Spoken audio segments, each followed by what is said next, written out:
લખપત તાલુકાના આસાલડી ગામના ગ્રામજનોએ આયોનેક્સ કંપની દ્વારા ગામની સીમમાં હાથ ધરવામાં આવી રહેલા પવનચક્કી પ્રોજેક્ટનો ઉગ્ર વિરોધ નોંધાવ્યો છે.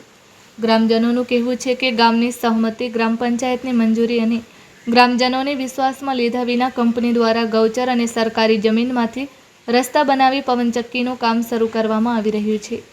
આ અંગે ગ્રામજનોએ જિલ્લા કલેક્ટર, મામલતદાર, દયાપર પોલીસ સ્ટેશન, જિલ્લા વિકાસ અધિકારી, નાયબ કલેક્ટર, ડીએસપી તથા વન વિભાગને લેખિત અરજી આપી તાત્કાલિક કામ બંધ કરાવવાની માંગ કરી છે.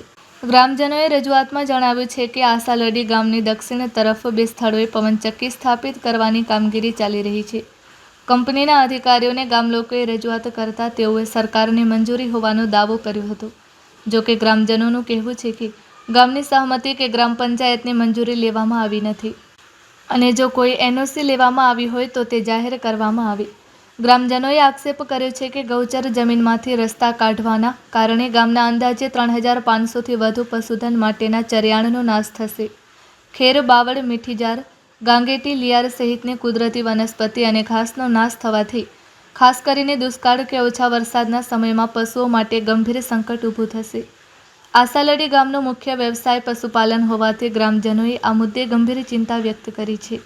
રજૂઆતમાં વધુમાં જણાવ્યું છે કે પ્રોજેક્ટ વિસ્તાર અભયારણ્ય અને રખાલ વિસ્તારને અડીને આવેલો હોવાથી મોટા ખાડા ખોદવાના કારણે જંગલી પ્રાણીઓ માટે જોખમ ઊભું થઈ શકે છે.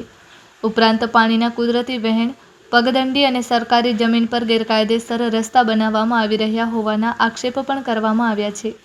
ગ્રામજનોનું કહેવું છે કે આ કામગીરીથી પર્યાવરણને લાંબા ગાળે નુકસાન થઈ શકે છે. ગ્રામજનોએ એ પણ રજૂઆત કરી છે કે પવનચક્કી ગામની નજીક સ્થાપિત થવાથી ભવિષ્યમાં કોઈ તકનીકી ખામી કે આગ જેવી ઘટના સર્જાય તો ગામ અને આસપાસના વિસ્તારમાં નુકસાન થવાની શક્યતા નકારી શકાય નહીં. તેથી સમગ્ર મામલે તાત્કાલિક તપાસ કરી ગામની સહમતિ વિના કોઈપણ પ્રકારનું કામ ન કરવા અને હાલ ચાલી રહેલી કામગીરી બંધ કરાવવા માંગ કરવામાં આવી છે. આ અરજી પર ગામના અનેક ગ્રામજનોએ સહીઓ કરી છે અને વહીવટી તંત્ર સમક્ષ નિષ્પક્ષ તપાસ કરીને કાયદેસરની કાર્યવાહી કરવાની માંગ ઉઠાવી છે. Report by Adam Notiyar, bureau chief, Kutch care, TV news, Lakhpat તાલુકો.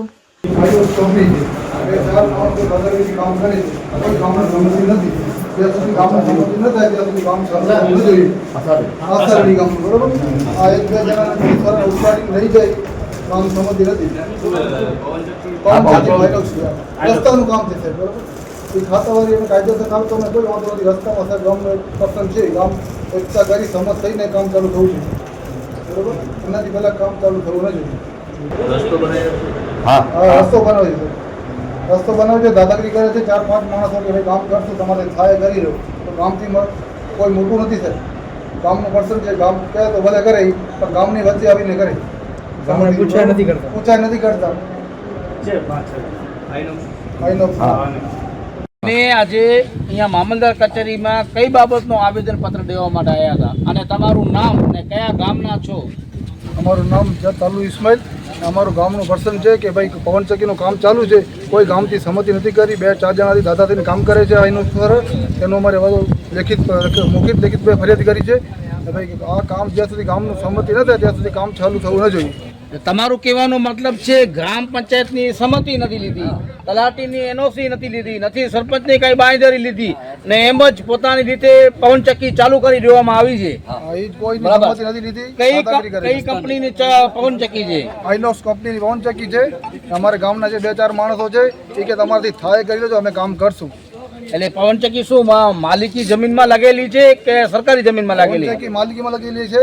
રસ્તો અમારે ગામનો છે, ગૌચરમાં છે, એટલા માટે અટકાવવાનો છે. ગૌચર જમીનમાંથી પવનચક્કી જઈ રહી છે. ગૌચર જમીનમાંથી. બરાબર. તેના સિવાય શું શું એને નુકસાની કરી છે? નુકસાન કઈક જાડી કાપી નાખી છે. અમારે બધા માલધારીઓ છે, બધા જાડી બાડી અમે કાપી નાખે. જે જાય ને પોલીસથી ઉપાડી લે છે કે પોલીસ આવશે નહીં આવશે. એટલે અમે આજે મામલતદારમાં લેખિત ફરિયાદ કરી છે. મામલતદાર સાહેબ શું તમને બાંયધરી આપી? મામલતદાર સાહેબ હાજર નતા, બીજો કોઈ ચાર્જમાં છે. એ અમારી ફરિયાદ લીધી છે કે વાંધો નહીં, અમે ફરિયાદ લઈ લઈએ છે, સાઇન કરી નકલ આપી છે. હવે આગળ જે થાય અમે ઊભા રહીશું, આગળ જશું. આ નહીં કોલ આવે.